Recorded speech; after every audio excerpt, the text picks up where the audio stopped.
Alors, pour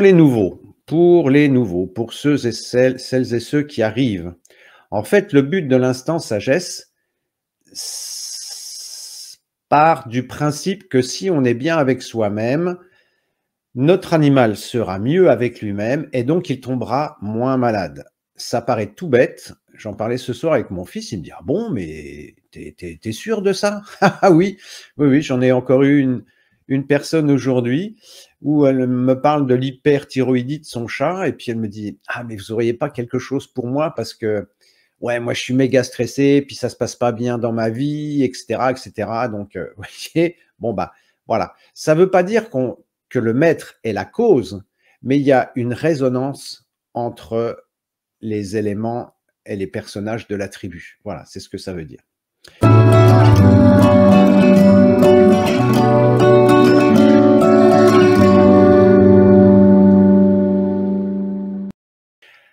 Et on a pour habitude, surtout moi, de commencer l'instant sagesse par un petit proverbe ou une citation ou comment? Une petite, phrase philosophique. Et ce soir, j'ai pris une citation de Richard Bach. Richard Bach, c'est la personne qui a écrit Jonathan Livingstone, le goéland. Ça fait partie des petits livres incontournables si vous ne savez pas quoi offrir à Noël. Eh bien, Jonathan Livingstone, le goéland, c'est un excellent livre pour les enfants, mais pour les grands aussi. Bon, j'ai un peu traumatisé mon fils avec ça parce que je lui faisais faire des dictées. Donc le pauvre, il peut plus le voir, quoi. Jonathan, il peut plus, quoi. Mais Richard Bach, qui était un aviateur comme Saint-Exupéry, qui a écrit Le Petit Prince. Richard Bach était un initié, il a fait Un pont sur l'infini, il a fait un livre qui s'appelle Un. Il a fait évidemment Jonathan Livingstone, donc plein de petits livres extrêmement intéressants, d'une portée incroyable. Donc des petits cadeaux à faire pour quelques euros et franchement, vous allez faire des heureux. Alors si vous connaissez quelqu'un qui est un petit peu branché par le développement personnel ou la recherche intérieure, eh bien Illusion, voilà, le livre que je vous ai mis là, ça s'appelle donc Illusion, le Messie récalcitrant. C'est un petit roman, hein, c'est tout rikiki. Hein, vous voyez, c'est un tout petit livre, hein, ça se lit tout seul, c'est à la portée des enfants et des grands. Et franchement, c'est un super bouquin à offrir. Voilà. Et donc, que nous dit Richard Bach dans une de ses pages? Le signe pour découvrir si votre mission est terminée sur la Terre, si vous êtes vivant, c'est qu'elle ne l'est pas. Voilà, ça c'est fait, le ton est donné. Ça veut dire que tant que vous êtes sur cette Terre, vous n'avez pas fini le job. Voilà. Donc maintenant, on va essayer d'identifier quelle est la nature du job que l'on a à faire dans cette vie. Quel dossier avez-vous à traiter dans cette incarnation ou comment avancer sur le chemin de la paix intérieure? Concrètement, qu'est-ce que ça veut dire pour les nouveaux qui nous rejoignent? Ici, j'ai dessiné une flèche verte qui montre le chemin optimal pour faire le job que l'on est venu faire dans cette incarnation. Alors évidemment, ça suppose qu'on soit d'accord sur le fait qu'il y ait un travail à faire. Bon, moi je pars de ce postulat, on n'est pas obligé de le partager, peu importe. Selon les obédiences, selon les religions, chacun ou les croyances, chacun a sa façon de voir les choses. Donc, si on considère que le chemin de la recherche intérieure qui mène vers la sérénité, le bonheur, eh bien c'est la flèche verte. Il s'avère que on a plutôt tendance, parce que on a justement 2-3 casseroles que l'on ramène des vies antérieures, donc là encore, on n'est pas obligé d'adhérer, mais même si vous n'adhérez pas, écoutez-le comme une histoire qu'on raconte aux enfants. On a des casseroles qui font qu'à certains moments, on a plutôt tendance à s'égarer du chemin vert. Et que se passe-t-il à ce moment-là? Eh bien, à certains moments, vous avez des événements dans votre vie qui vont vous amener à vous inciter à vous remettre, je dirais, sur le droit chemin. Sinon, vous vous écartez trop et vous voyez qu'au bout de la flèche rouge, eh bien, j'ai mis un panneau accident, j'ai mis un panneau maladie et puis j'ai mis un panneau dépression. C'est-à-dire que plus on s'éloigne de la flèche verte, plus on augmente le risque d'avoir un accident, d'avoir une maladie ou de traverser des états pas forcément très agréables sur un plan émotionnel. Donc, quelque part, vous avez des événements et puis ou vous les écoutez ou vous les écoutez pas, et plus vous persistez dans cette ligne rouge, plus l'écart augmente et plus les événements auxquels vous allez être confrontés seront, je dirais, difficiles ou douloureux. C'est pour ça que ce qui est important quand on a un accident ou une maladie, c'est de mettre du sens sur ce qui nous arrive et de comprendre aussi que si on développe une maladie, eh bien, ce n'est pas le fruit du hasard. C'est qu'il y a quelque chose que l'on ne fait pas bien et quelque part, notre être intérieur nous informe, attention, c'est un signal d'alarme. Il faut vraiment comprendre que ça, ce ne sont pas des punitions, ce sont simplement des signaux d'alarme, comme quand vous avez sur votre tableau de bord de votre voiture, vous avez des voyants qui s'allument. Eh bien là, si vous avez une maladie, si c'est une petite maladie, vous savez, sur votre voiture, vous avez différentes couleurs. Vous avez les voyants verts, quand ça marche bien. Vous avez les voyants orange, où là, on vous dit, attention, il faudra s'occuper du dossier parce que sur le long terme, vous risquez d'avoir de gros soucis. Et puis, vous avez les voyants rouges, où là, on vous dit, oula, il faut s'arrêter parce que sinon, vous allez tout casser. Eh bien, c'est un petit peu la même chose. C'est-à-dire que au départ, vous avez des voyants orange, des petites maladies. Et puis, plus vous allez avancer sur ce chemin rouge, plus vous risquez les grosses maladies. Alors, évidemment, ce sont des processus qui peuvent prendre du temps. Parfois, ça prend des dizaines d'années. Mais il faut quand même être au courant de ce qui se passe. Donc, si vous avez un désordre physique, quel qu'il soit, à partir du moment où vous êtes malade, ça veut dire qu'il y a un truc qui tourne pas rond et que l'univers vous invite à vous questionner et vous poser la question, qu'est-ce que je devrais mettre en œuvre pour me rapprocher de cette flèche verte? Voilà, ça, c'est quelque chose qui est à peu près unanimement reconnu chez les gens qui ont un petit peu d'ouverture d'esprit. Bien sûr, si vous allez voir des gens qui sont très matérialistes, ils vont vous dire, mais non, tu es malade parce que tu as ton taux d'hormones qui a baissé ou je sais pas quoi, ou parce qu'il y a eu un méchant virus. Non, non, non, non, non, pas de ça chez nous. Si on est malade, c'est qu'il y a un truc qui tourne pas rond. Les virus, ils sont gentils. Si on les accueille, c'est qu'on a quelque chose à comprendre. Alors, je repasse en vitesse sur ce qu'on a vu pour que les nouveaux et nouvelles, ou les nouvelles et nouveaux, sachent un petit peu de quoi on parle. Donc, ce que je vous explique, ça part du principe qu'on a eu des vies passées, que dans ces vies passées, il y a des vies où on n'a pas été sympa, c'est ce que j'appelle les vies de bourreau, c'est-à-dire qu'on n'a pas été gentil avec les autres. Et puis, il y a des vies où on a été victime, c'est-à-dire que ce sont les autres qui n'ont pas été gentils avec nous. Tout ça, ça débouche sur des nœuds karmiques, c'est-à-dire que on peut considérer que les nœuds karmiques sont des traumatismes. Et au moment de l'incarnation, l'âme se dit, bon, j'ai un nœud karmique là, j'ai une casserole, j'ai un traumatisme, il m'encombre, je voudrais vraiment classer le dossier, quoi. Et qu'est-ce que je pourrais faire? Chez qui je pourrais m'incarner? Comment je pourrais m'incarner? Avec quel plan de vie je pourrais m'incarner pour pouvoir traiter ce dossier? Alors évidemment, dans ces casseroles, il y a de la peur, donc on remonte des vies de victimes, et il y a de la culpabilité qu'on remonte des vies de bourreaux. Donc, ça laisse supposer qu'on a plusieurs casseroles. Et vous voyez que j'ai mis un pointillé entre peur et culpabilité parce que les deux sont étroitement liés. On le verra tout à l'heure. Si par exemple j'ai été abandonné dans cette vie, il y a de fortes chances pour que moi, j'ai abandonné dans une autre vie. Vous voyez? Si j'ai trucidé quelqu'un dans une vie, si j'ai été trucidé dans une vie, il y a de fortes chances pour que j'ai pu être trucidé aussi dans une autre vie. Vous voyez, il y a des choses qui sont... Alors après, ça peut se passer sur un plan symbolique. Pour vous donner une petite histoire, un jour, il y a quelqu'un qui vient me voir en consultation et puis qui me dit... Donc, il avait un problème de thyroïde. Évidemment, l'opération était en suspens. Et puis, il me dit, non, mais moi, je veux pas me faire opérer de la thyroïde. Vous voyez? Et il fait ce geste. Vous voyez? Bon, sur un plan karmique, ça a tellement de signification, quoi. Des fois, je me dis, waouh, si les gens passaient du temps avec moi en consultation, qu'est-ce que ça serait riche. Alors, pour aller vite, parce qu'il existe d'autres méthodes qui le sont moins, qui sont plus complètes, mais disons que là, pour aller vite, là, on va faire un travail à l'emporte-pièce. Hein, on va vite parce qu'on a peu de temps. On va utiliser un outil qui est la numérologie, et la numérologie, on ne va pas l'utiliser sur un thème global, on va l'utiliser juste sur, ici même, un seul axe.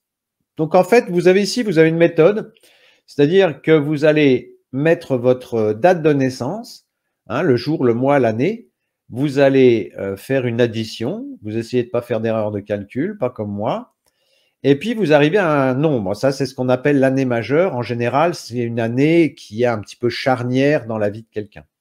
Ensuite, vous prenez les différents chiffres de cette année majeure, ce qui vous donne un nombre, et ce nombre, vous allez encore additionner les chiffres, et vous allez arriver à un chiffre. Et ce chiffre ici, qui est noté en rouge, c'est ce qu'on appelle le chemin de vie. Donc, logiquement, il doit être compris entre 1 et 9. Voilà, donc comme ça, si vous avez un papier et un crayon à portée de main, vous pouvez faire votre petit calcul.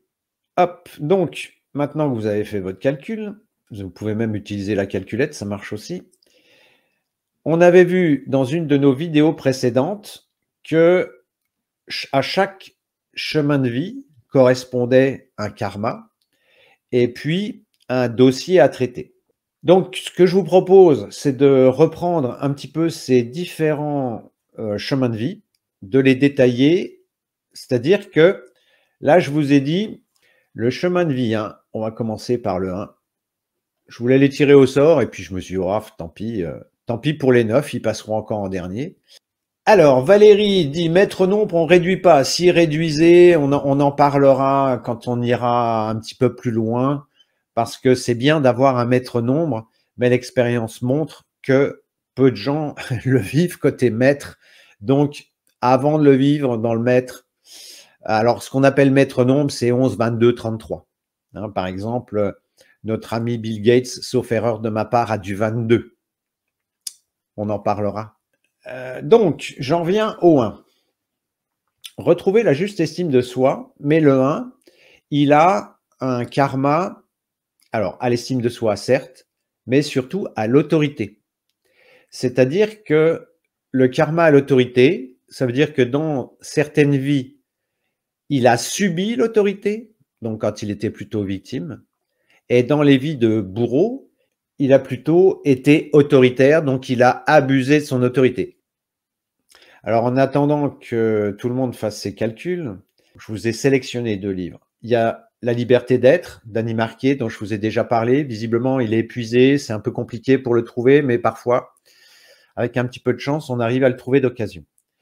Et vous avez un autre livre de Patrick Drouot, qui était un physicien au MIT et qui ensuite a switché et a monté une méthode pour aller explorer les vies antérieures avec une sorte de méthode de relaxation, avec un protocole, etc. Et dans ce livre, il relate les histoires qu'il a eues avec les personnes qui l'ont consulté. Et c'est pareil, ça se lit tout seul, c'est facile à lire et c'est très très intéressant parce que il dresse un nombre d'exemples qui sont assez parlants. Et puis pour les nouveaux qui viennent d'arriver, eh bien tout ça, j'en ai parlé dans la vidéo numéro 20 où j'ai développé la peur, l'axe peur, la culpabilité. J'en ai parlé dans la vidéo numéro 22, tout ça dans la playlist Instant Sagesse où j'expliquais un petit peu cette approche de numérologie. Dans la vidéo 25, où en êtes-vous dans votre parcours de vie? Donc, à quelle phase? La 37, ça doit être le cas d'Angelina Jolie, où j'ai débobiné le cas d'Angelina Jolie. J'ai pris un cas concret avec sa mère, sa grand-mère, son partenaire, ses partenaires, etc. Et puis, j'explique un petit peu comment tout ça nous renseigne et nous permet de mettre en lumière un certain nombre de mécanismes, dont celui du chemin de vie et on a mis en lumière ce qu'Angelina Jolie, je dirais pas devrait parce que ça n'a pas caractère d'obligation, mais ouais, si quand même un peu quoi. et on avait vu que, pour moi, elle n'était pas véritablement sur un chemin optimal. Et puis, comme j'étais allé un petit peu vite, comme d'habitude, eh bien, je l'ai approfondi dans la vidéo numéro 38. Voilà, donc si vous voulez avoir des informations qui sont en lien avec ce qu'on fait ce soir, reportez-vous à ces vidéos. Idéalement, il vaut mieux commencer par la 20, mais la 37 et la 38 se suffisent à elles-mêmes. C'est assez ludique. Moi, je trouvais que c'était plutôt intéressant. Et puis, il y en a une qui, pour moi, me semble incontournable, c'est quel type de maître êtes-vous? Où là, j'explique les 9 peurs. Et vous verrez que une fois que vous aurez vu les 9, pourquoi 9 peurs? Parce que je suis parti des 9 chemins de vie. Voilà, tout simplement. J'aurais pu prendre 12 comme en relation avec le zodiaque, hein, peu importe, mais voilà. Donc, j'en reviens à mes moutons. Maintenant que vous avez calculé. Alors, au niveau du calcul, Carole nous dit 8, ouais, Emmanuel nous dit 7, Sarah nous dit 3, c'est bien, la diversité est là. Donc, parfait. Agnès 6, bon, ben voilà, on a, on aura un petit peu Rebecca 4, parfait. Bon, ben voilà, tout le monde va, Patricia 5 et 5 pour le mari. Bon, bah, tout va bien. On a la Claudina 9, diversité. Bon, bah voilà, bah on a presque tout le monde. On n'a pas de 1. Bon, bah tant pis. Alors, j'en reviens à mon 1. Karma à l'autorité. La personne peut être, si elle est en mode plutôt bourreau, ou en tout cas, la façon qu'elle peut avoir de gérer l'autorité dans cette vie, ça peut être un excès d'autorité, et donc elle peut être autoritaire. Ce qui, au niveau de ses relations, va lui conférer un mode relationnel un petit peu particulier. Et donc, comme la faille, elle est sur l'estime de soi, c'est quelqu'un qui va être autoritaire, mais qui en fait n'aura pas d'autorité. Donc, il ne sera pas respecté par les autres, et ça va d'autant plus compliquer les choses. Un de nos anciens présidents, Monsieur Sarkozy, était né un 28, parce que, en fait, le chiffre dont je vais vous parler là, il peut aussi vous concerner si vous avez ce nombre dans votre jour de naissance. Je vous expliquerai plus tard comment tout ça interagit. Mais disons que si vous avez un 1 dans votre jour de naissance, quelque part, vous avez aussi cette faille-là. Mais je vous expliquerai le lien entre le jour de naissance et le chemin de vie. Donc concrètement, oui, je parlais de Monsieur Sarkozy. Vous voyez, le problème d'estime de lui, c'est « Ah, mais vous vous êtes moqué de moi quand j'étais bien, je vous ferai pipi dessus quand je serai grand. » Et puis vous voyez que, bon, alors il avait du 22, ce qui lui confère quand même une certaine légitimité voilà, en termes de carrure, mais on voit bien que dans le système, il y avait une faille, quoi. Et cette faille, elle était justement sur le 1 parce qu'il était issu d'un pays, je ne sais plus de quel pays il était issu, mais en tout cas, voilà, c'était pas un Français de souche arien depuis 15 générations, quoi. Donc, quelqu'un qui a un chemin de vie 1, s'il est dans l'excès, il devra se questionner sur ce côté autoritaire qu'il aura régulé. Inversement, quelqu'un qui subit l'autorité peut être dans l'effacement et subir l'autorité. Sauf que les deux facettes rentrant en résonance, à certains moments, ça peut entraîner une réaction. C'est-à-dire que quelqu'un qui a subi pendant très longtemps peut devenir subitement très autoritaire. Vous voyez, ou se retrouver dans un contexte où il pourra devenir très autoritaire, notamment quand il va se retrouver en groupe. Je pense par exemple aux syndicats, les gens qui sont très, vous savez, les syndicalistes, comme il y en avait dans le temps jadis, qui subissent, et puis à un moment donné, peuvent utiliser ça pour justement devenir autoritaire et s'opposer au pouvoir, quoi. Donc, vraiment, le dossier à traiter pour les gens qui ont un chemin de vie 1, ça sera ce rapport à l'autorité, ou en trop, ou en pas assez. Vous voyez ? Et ça, au niveau de la relation à l'autre, ça peut être un petit peu complexe. Le 2, retrouver une relation à l'autre qui soit juste. Les deux, bien souvent, alors quand je dis bien souvent, je le fais à l'emporte-pièce, hein, on affinera, mais là, c'est pour vous donner un petit peu l'esprit de ce que je veux vous expliquer. Alors, le 2 symbolise la relation à l'autre, c'est-à-dire quand il y a deux personnes, comment je me connecte à l'autre. Et souvent, sur un plan karmique, il y a un karma à l'abandon. C'est-à-dire que la personne a été abandonnée et la personne a abandonné. C'est pour ça que quand les gens ont une vision trop positive d'eux-mêmes, il faut la ramener un peu à la réalité en disant: «Mais attends, non, non, si, il y a ça dans cette vie, c'est que dans les autres, il y a eu aussi l'autre versant». Donc personne dans cette vie, je dirais, ne peut se dire: «Ah mais moi j'ai eu que des vies de victimes et j'étais gentil et je comprends pas pourquoi dans cette vie, ça je continue à m'en prendre plein la tête». Non, non, non, ça marche pas comme ça. Donc karma à l'abandon chez les 2, ce qui veut dire que cette problématique va aussi conditionner la façon dont la personne va se relier à l'autre. Parce que si j'ai peur d'être abandonné, comment je vais me comporter pour ne pas être abandonné? Ça peut être une forme de soumission, par exemple. Ou si j'ai peur d'être abandonné, bah, je vais, plutôt vivre seul plutôt qu'en couple. Comme ça, je serai sûr de ne pas être abandonné. Mais ça peut être aussi, ça peut être j'abandonne. Donc quel mécanisme je mets en place pour justifier un abandon? Vous voyez? Bon, il peut y avoir plein de processus comme ça, sur lesquels on pourrait, discuter longtemps. Pour vous donner un ordre d'idée, avec mon fils, on a l'habitude de de beaucoup philosopher, même sans alcool. Et ce week-end, on a à peu près, philosophé tout le week-end sur le 7. Vous voyez? Donc, bon, puisque lui, il est pas trop là-dedans et il commence à s'y intéresser et voilà. Donc un week-end pour lui parler du 7. Donc vous voyez, j'ai encore 2-3 trucs à vous dire, quoi. Alors le 3, justement, qui est-ce qui est 3? On a dit Soli. Il me semble qu'il y avait quelqu'un. Le 3, j'ai vu un 3 passer. Alors le 3, retrouver sa capacité d'expression. C'est quoi retrouver sa capacité d'expression? Le 3, c'est réussir à exprimer qui on est. Pour vous faire comprendre le principe, imaginez-vous dans un régime communiste. Eh bien, vous n'avez pas le droit de penser par vous-même. Vous devez penser comme le parti vous a dit de penser.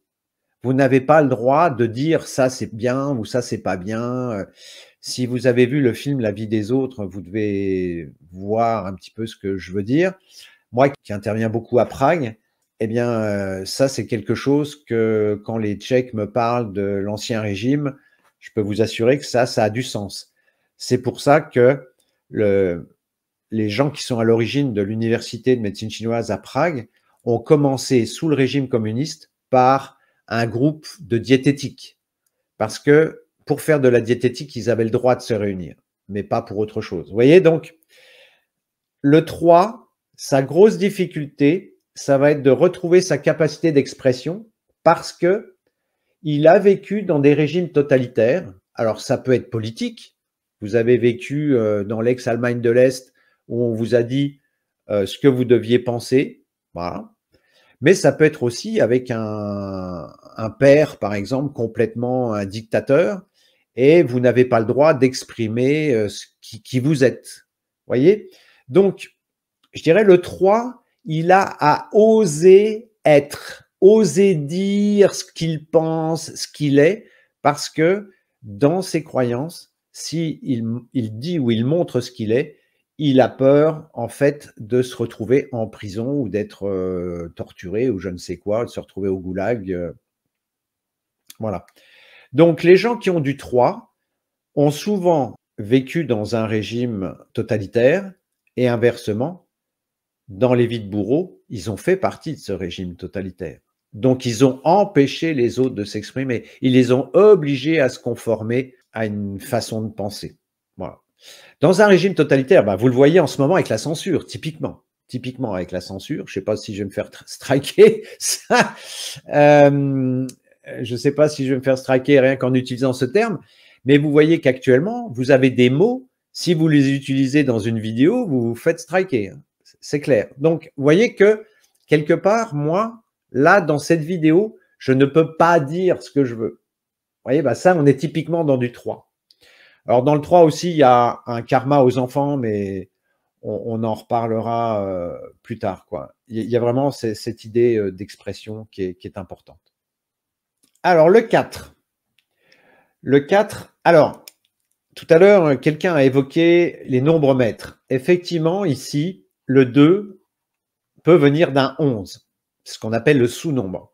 Et le 11, c'est le nombre des médiums, c'est le nombre des gens qui sont connectés.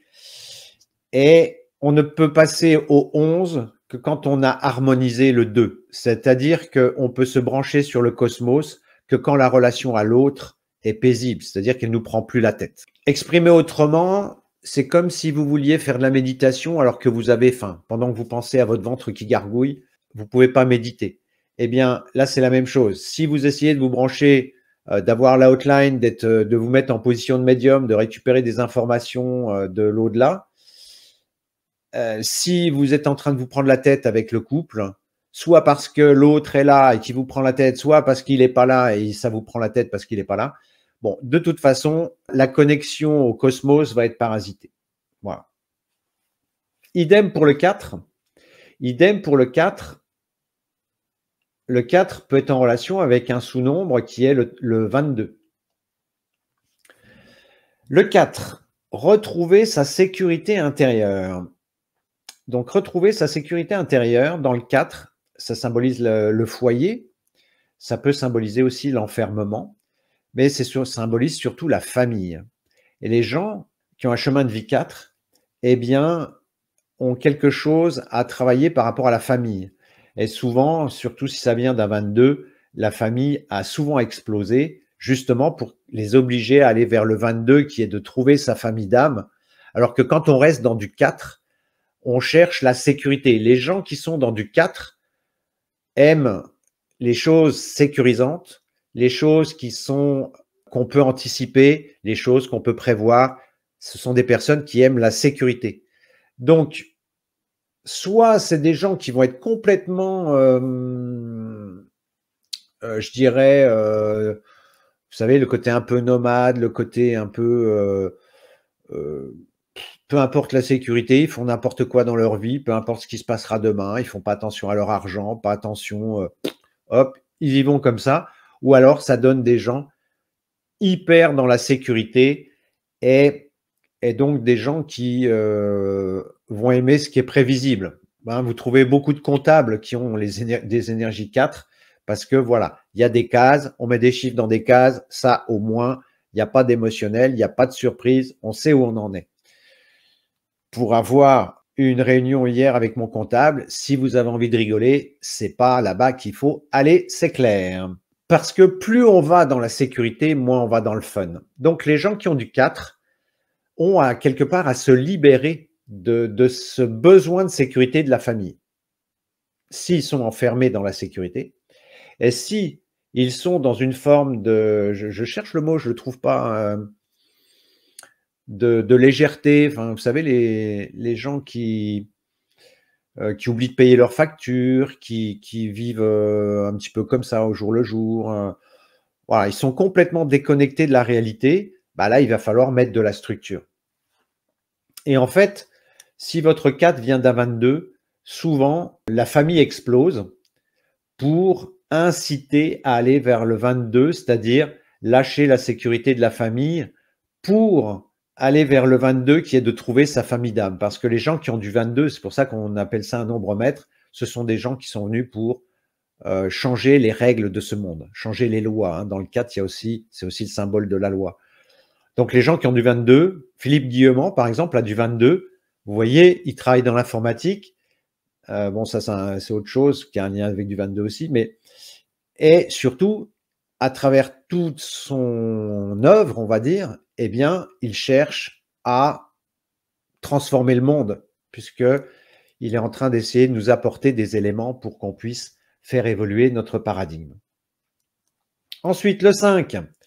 Le 5, retrouver la liberté intérieure. Alors, le 5, c'est le symbole de la vie. Vous savez, l'homme de Vitrude qui a les bras écartés, là, c'est de Léonard de Vinci, je crois. Hein.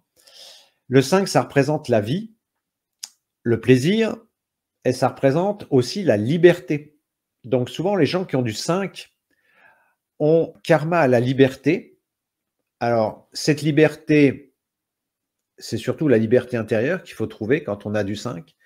Et cette liberté intérieure, elle peut être en lien avec se libérer de la culpabilité, notamment si on a abandonné des enfants. Et elle peut être en lien aussi avec les excès.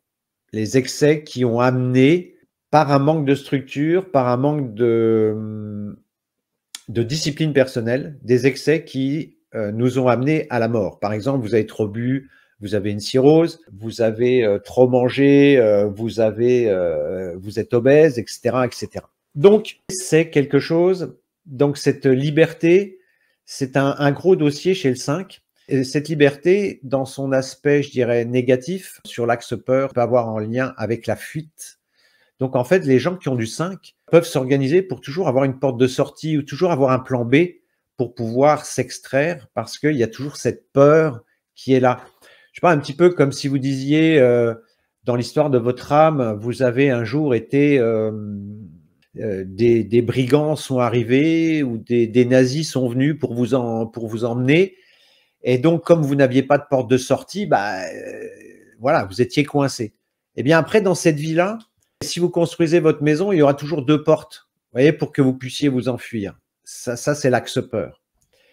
Et sur l'axe culpabilité, c'est plus comment j'ai sacrifié un certain nombre de choses au nom de ma liberté. Et si c'est du 23, c'est les enfants. Donc, quelque part, j'ai abandonné.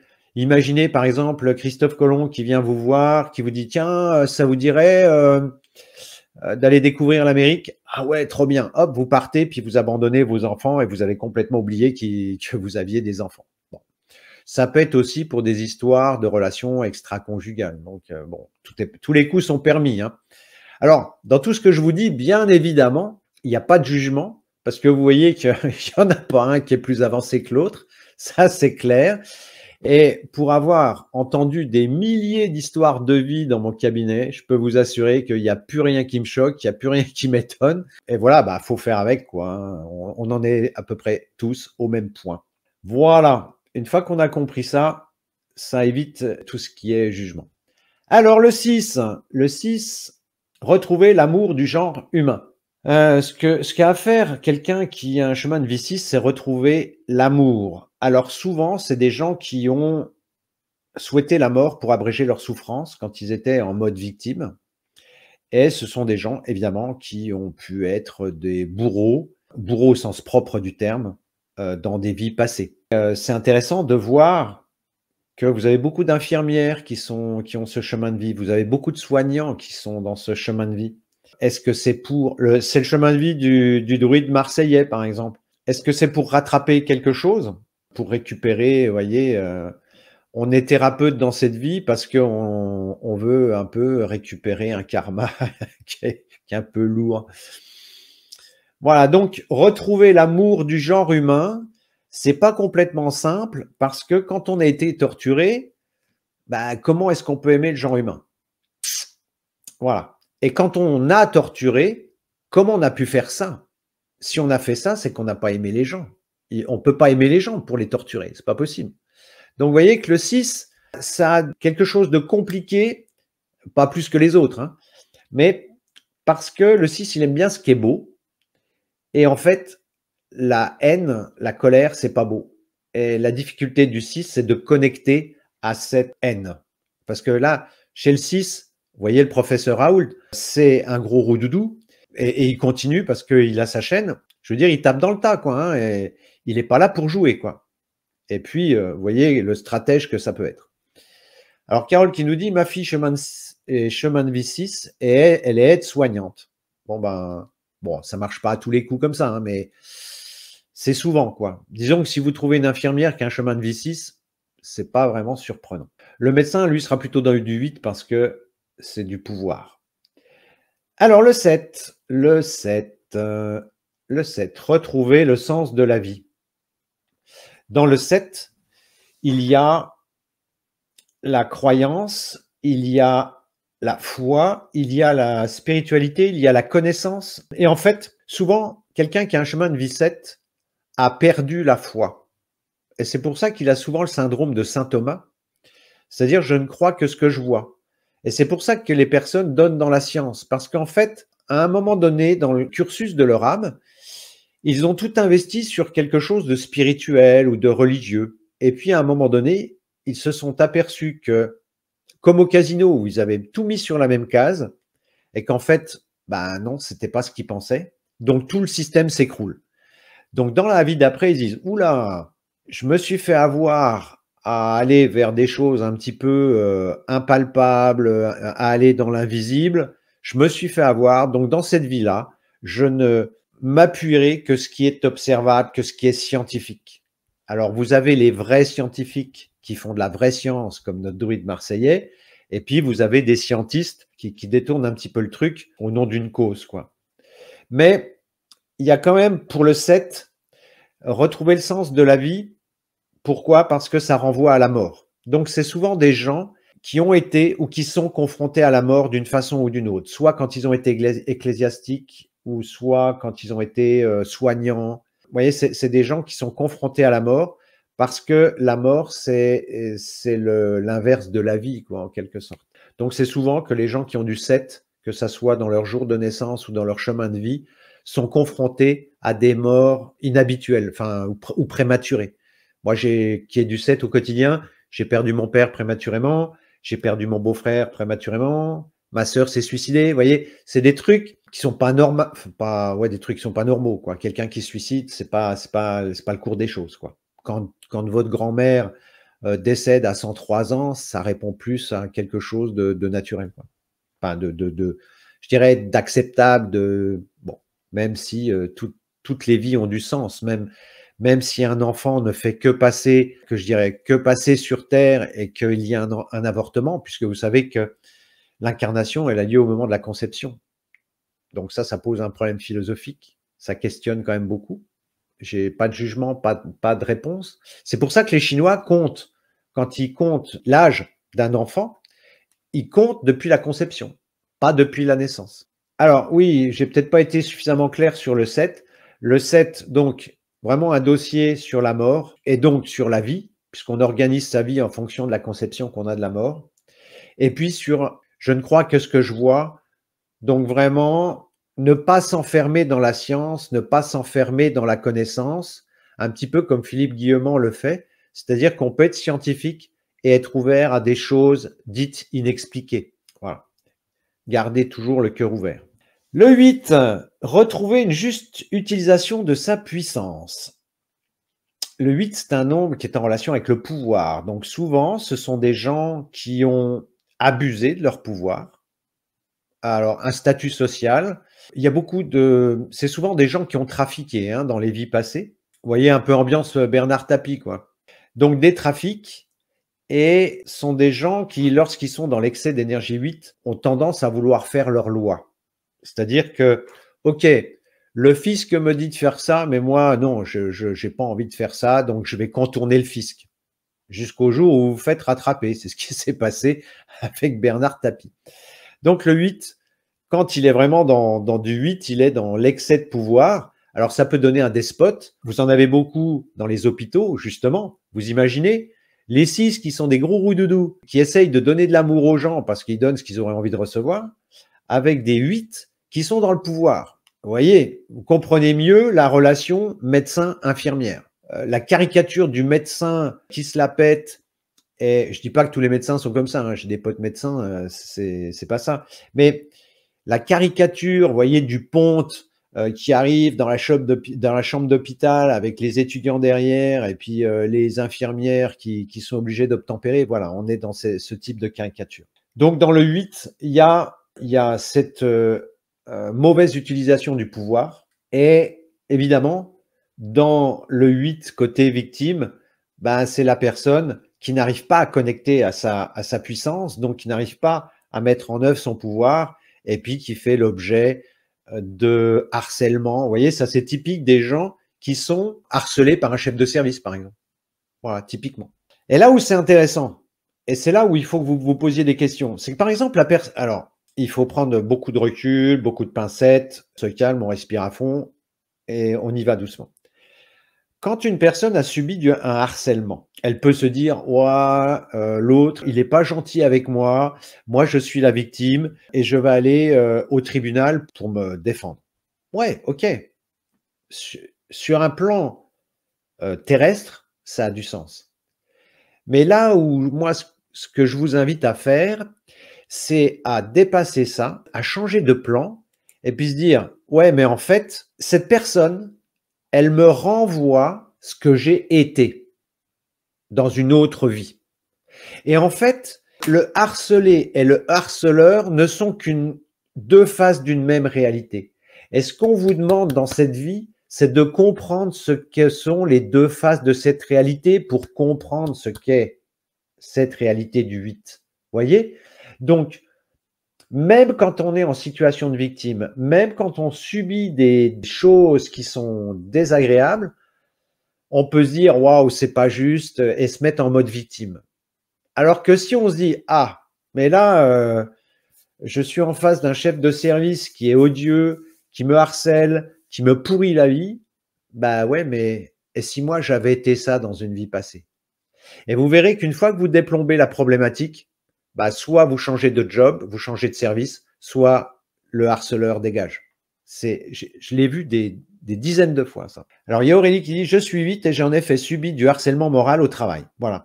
Donc soit Aurélie, elle se met en position de victime en se disant: «Ah, l'autre, il n'était pas sympa avec moi», soit elle se dit: «Ah, eh bien, merci la vie, parce que l'autre là qui m'a pourri la vie m'a montré ce que j'ai fait subir à d'autres gens dans d'autres vies». Alors pourquoi ça? Pourquoi? À quoi ça sert?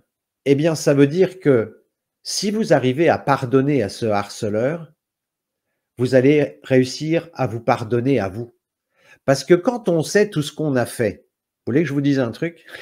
C'est pas drôle, hein, mais j'ai un j'ai un petit problème arthrosique là au niveau de la main qui me fait souffrir surtout quand je fais de la tronçonneuse. Et donc, je vous passe les détails. Mais bref, ce problème-là est en lien. Alors, avant, il me faisait souffrir, maintenant, il me fait plus souffrir. Mais il est en lien avec le fait que j'ai poignardé ma famille dans une autre vie alors que j'étais sous l'emprise de l'alcool. Pourquoi je vous dis ça?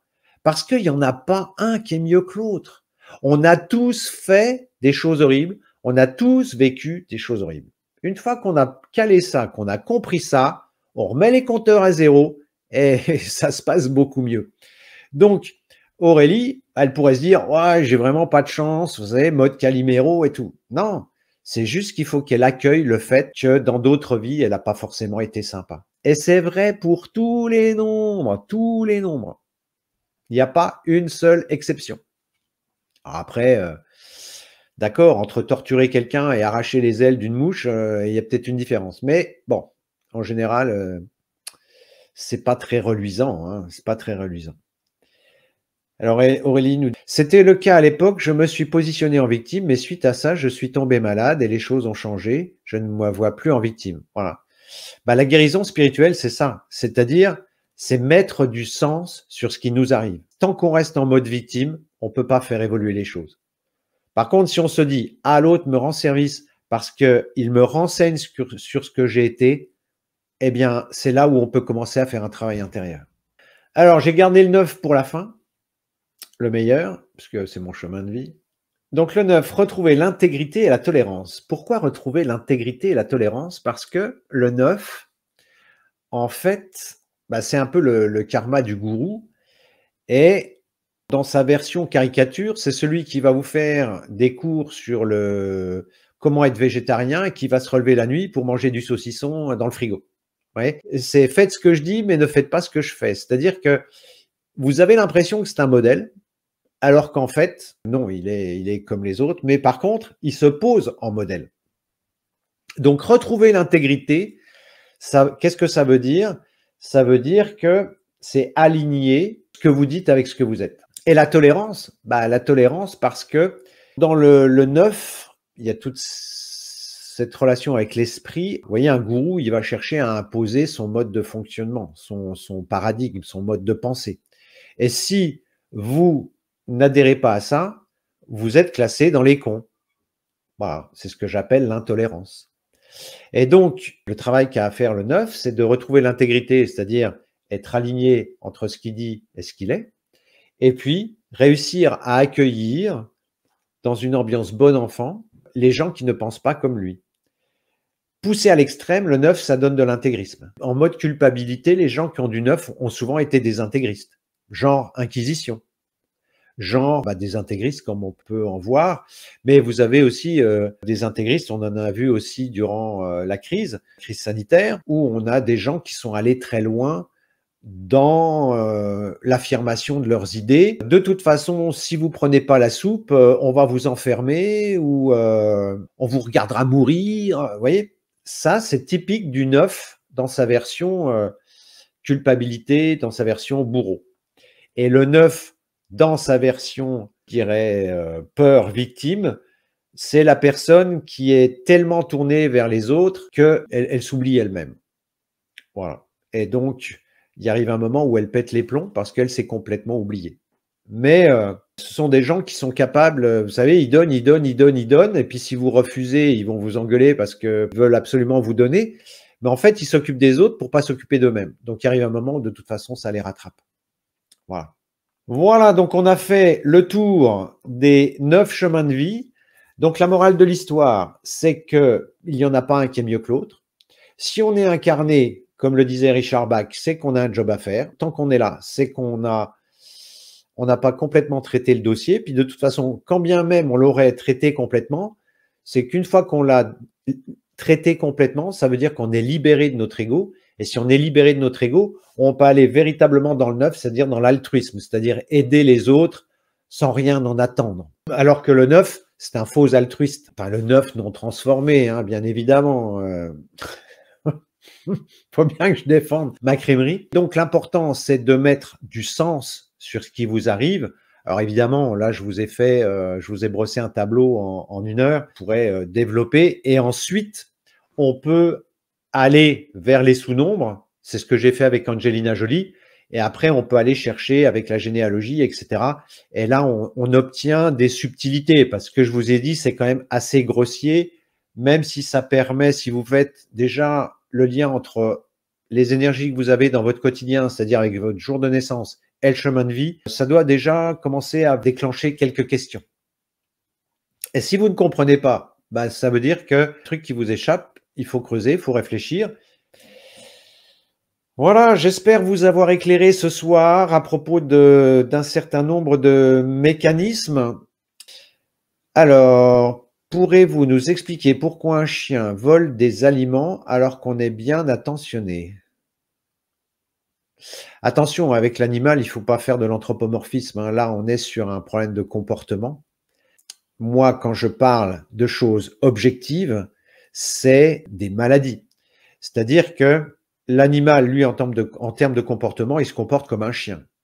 Donc, là, on est sur quelque chose qui relève du tempérament et de l'éducation, alors que moi, ce dont je parle, c'est quel est le paradigme du maître, quel type de maladie peut développer le maître et quel type de maladie peut développer l'animal. Là, on est sur un problème de comportement. Enfin, l'animal est notre miroir, mais moi, j'entends le miroir en termes physiques. Maintenant, ceci dit, oui, souvent, les gens qui sont agressifs ont un chien agressif. Les gens sympas ont un chien sympa. Bon. Ça mériterait réflexion. Mais bon, il faut rester à un niveau qui soit, comment je dirais, qui relève pas de l'anthropomorphisme. Hein. Il faut pas considérer que votre animal fonctionne comme vous, même s'il y a une interaction et même s'il y a une influence. Alors, Soli, je ne vole pas comme mon chien. Lol, merci pour vos explications. Je sais plus, c'était quoi votre chemin de vie à Soli? Vous l'avez dit? Soli, chemin de vie 3. Alors, dans le chemin de vie 3, juste pour la fun, hein, dans le chemin de vie 3, il y a quand même, c'est pas un compliment que je vais vous faire, mais bon, il faut pas le prendre au premier degré. C'est le chemin de vie de notre président. Moi, je dis ça, je dis rien. Il y a un décalage entre ce que la personne dit, ce qu'elle pense et ce qu'elle fait. Exemple. Je me souviens d'un vendeur, alors je sais plus ce qu'il vendait. Il vient chez moi, et puis évidemment, il rentre, il veut me vendre ses trucs, et puis, évidemment, j'ai des bonsaïs. Oh, il me dit, oh là là, j'adore les bonsaïs, c'est trop bien. J'aurais eu des nains de jardin, il m'aurait dit, oh, j'adore les nains de jardin. Vous voyez, le 3, c'est ça, c'est-à-dire que ça en fait des gens extrêmement sociables. Dans une soirée, c'est des gens, vous quittez la soirée et vous dites: «Oh, qu'est-ce qu'il était sympa, qu'est-ce qu'elle était sympa cette personne». Ils ont une capacité à rentrer en relation incroyable. Le 3, il est capable de parler et s'il trouve personne avec qui parler dans une soirée, il va réussir à parler avec le porte-manteau ou avec la plante verte, quoi. Il est incroyable. Mais par contre, vous voyez, le chien qui vole, il y a une notion de malhonnêteté. Ça fait partie du 3 aussi. Toute ressemblance avec les personnes existantes ou ayant existé ne serait que fortuite. Vous voyez, il y en a qui ont des comptes dans les paradis fiscaux, par exemple. Moi, je dis ça, je dis rien. Alors, Sarah, quand notre animal a des soucis de santé, ce n'est pas forcément un effet à miroir quand même. Je vous laisse méditer sur votre croyance. Oh non, pas le président. Ouf, je ne lui ressemble pas parce que j'ai évolué. Bah oui. Après, le problème, c'est pas d'avoir des énergies, c'est comment on les transforme. D'aucuns disent que la vie, c'est comme, vous savez, c'est comme quand vous faites un tas de fumier. Le but, c'est de le composter pour après pouvoir cultiver des belles fleurs. Donc, la vie, quelque part, c'est arriver sur Terre avec un gros tas de crottes pour en faire du compost et puis pour avoir des belles fleurs. C'est une façon assez caricaturale de présenter les choses, mais bon. Qu'est-ce que ça vous évoque un chien atteint d'un cancer? Oula. Alors ça mériterait un live. Et en plus, comme la cancérose, c'est un sujet explosif, mais c'est une bonne question. C'est une bonne question, mais je vous dis ça, la question est tellement profonde, est tellement puissante que je ne veux pas répondre entre la poire et le fromage. Je suis désolé. Bon, il y a le processus tumoral, c'est une chose, et puis il y a cancer de quoi? Ça mériterait réflexion, mais vous m'excuserez, mais je préfère ne pas répondre parce que ça risquerait de déboucher sur des choses mal interprétées et c'est pas la peine que vous partiez avec des trucs. Je note votre question et ça mériterait un live. Ouais. Alors, Sarah qui dit, ce n'est pas ma croyance, c'était juste une question, j'essaie de comprendre. Alors, la question, c'était, quand un animal a des soucis de santé, ce n'est pas forcément un effet miroir quand même. Eh bien, quand vous dites quand même, ça laisse supposer une croyance. Ben moi, je serais tenté de vous dire oui. Alors, effet miroir, oui, à 100%. Parce que même si vous avez rencontré cet animal, ça a du sens. Quelle que soit l'histoire, ça a forcément du sens. Alors, ça ne veut pas dire que parce qu'il a eu tel problème, que vous aurez tel problème, ou que vous avez tel problème, il aura tel problème. Mais par contre, l'interaction, on ne fait jamais une rencontre avec un être humain, un animal ou une plante verte qui soit le fruit du hasard. Donc, il y a du sens. Toute la difficulté, c'est de décoder ce sens. Et c'est pour ça que je vous donne toutes ces clés. Bon, il en manque encore plein hein, par rapport à ce que je pourrais faire. Mais en tout cas, mon but, c'est de vous amener justement sur ce chemin. Mais si vous parlez d'effet miroir, si on prend les choses à la lettre, bah, je dirais, je répondrais oui, absolument. L'animal est notre miroir, comme votre partenaire est votre miroir, comme votre meilleur ami est votre miroir, comme notre culture est notre miroir, comme notre médecine est notre miroir. Pourquoi est-ce qu'on a une médecine conventionnelle comme ça? Pourquoi on a une religion comme ça? Même s'il y a c'est parce que la partie représente le tout et le tout représente la partie. Donc après, il faut décoder. Voilà. J'espère avoir répondu à votre question. Hop, transmuter, montrer la meilleure version de... c'est pas montrer, c'est... Parce que montrer, quand on est dans du 3, on est dans une forme d'arnaque. Hein. La meilleure version, hein, on parlait du chef de l'Élysée. Bon, il montre plein de choses. Hein. Donc, transmuter, oui, absolument. Et arriver à la meilleure version de soi-même, oui. Je suis d'accord. Je pense que c'est ce que vous vouliez dire. J'ai un chemin de vie 7 et mes chiens sont morts prématurément ou malades alors que mes chevaux, ce serait plutôt l'inverse, niveau longévité. J'ai même eu une chèvre qui a vécu jusqu'à 20 ans, un record a priori, et une poule actuellement qui a 12 ou 13 ans. Alors, le 7 peut nous renvoyer à différents aspects. Donc après, moi, je vous ai donné une entrée, Mais évidemment, vous ne pouvez pas tout comprendre ou tout expliquer avec une seule entrée. Il faut la croiser avec d'autres et voir ce qu'il y a de significatif.